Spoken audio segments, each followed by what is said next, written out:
the desert sands of Egypt, land of sleeping pharaohs, home of ancient gods.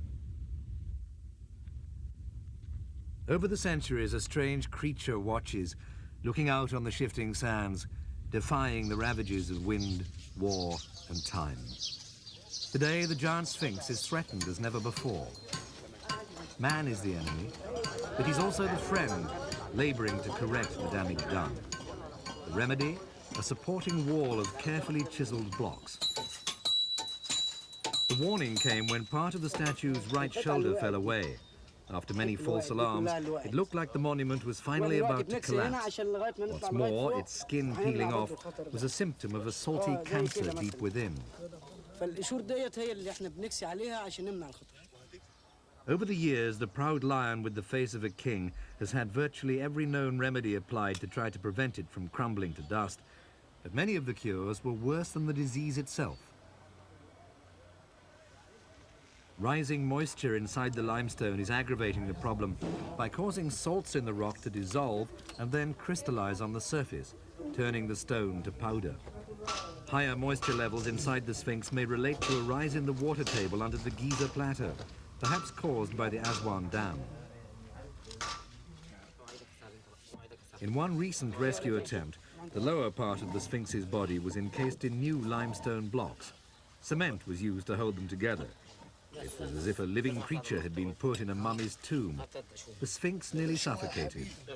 The old stone needed to breathe. The cement also reacted chemically with the salts, making that problem worse. This time, different types of mortar are first being combined with rocks from the Giza Plateau to see if a mixture can be discovered which won't have such a reaction. Blocks may also be laid dry, like they were for the ancient pyramids. This work started when experts noticed that the entire statue was suddenly decaying much faster than before. Dr. Zahi Hawass explains. The disease that it's the main problem of the disease is the sewage water table, the water that's come by from the villages nearby. This is really the main cause. The water underneath the Sphinx changed the limestone to a powder. That is the main disease. With other elements such as wind, cars around the Sphinx, pollution, all of that really, with the water table, is making the disease of the Sphinx. Investigations also revealed that sewage from a large international hotel was also flowing into the water table and poisoning the Sphinx. Meanwhile, another well-known threat to the Sphinx arrives every day by the busload.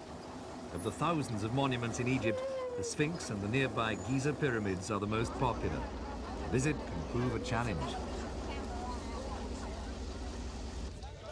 Newly acquired bartering skills are daily put to the test, as are equestrian ones.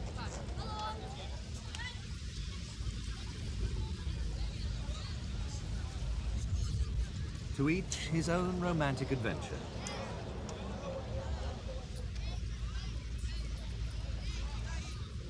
The modern-day chariots which park under the Sphinx's nose leave it choking.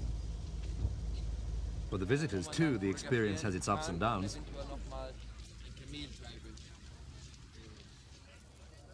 As for the locals, they've seen it all before and find lunch a lot more interesting. And they're quite happy to let the archaeologists chew over the problems of the Sphinx.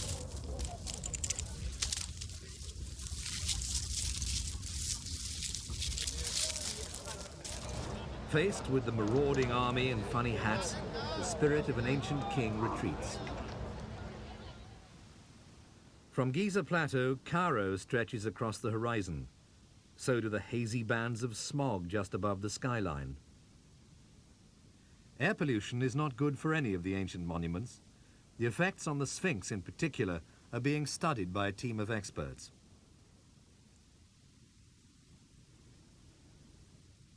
What many archaeologists find amazing is that the Sphinx has survived this long.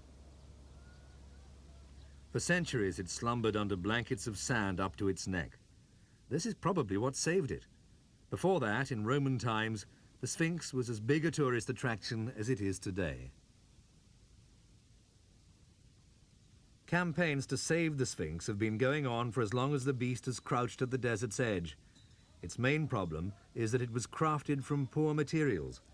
But the poison flowing beneath its pores is making the race to save the Colossus a more desperate one. Since the days of the Old Kingdom, the giant Sphinx has, according to legend, stood guard over the gates to the underworld. For the Sphinx to survive much longer, man must now be its guardian and not its foe.